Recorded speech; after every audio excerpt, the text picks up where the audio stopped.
Better late than never. Yes, you heard it right.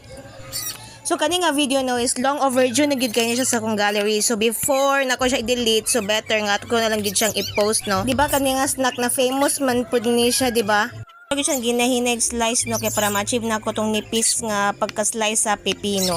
O karon ato na pong giprito nga tong main ingredient. Main ingredient na hotdog no. Hotdog man gid ni siya ang highlight ani nga pagkaon, di ba?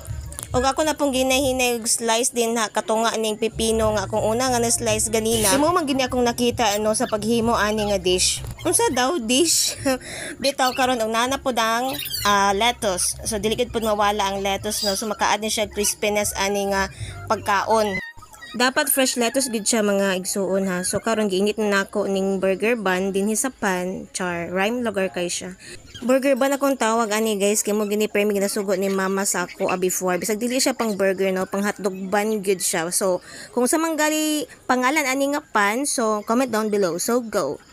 Gibutang na pud nato ang mga ingredients no sama sa una, pepino, sunod lettuce, and then sunod ang hotdog. Syempre dili mawalang hotdog no, and then butangan na to na siya ketchup, and last ana is ang cheese.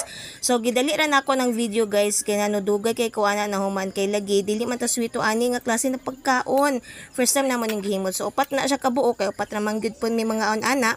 Sa tinudan na no, pwede na gid siya pang substitute sa usa ka rice meal. So makabusog na gid siya, healthy pa gid siya. So wala na nako na videohan ang pagbutang nakog cheese. Messy siya gamay, sorry but yummy.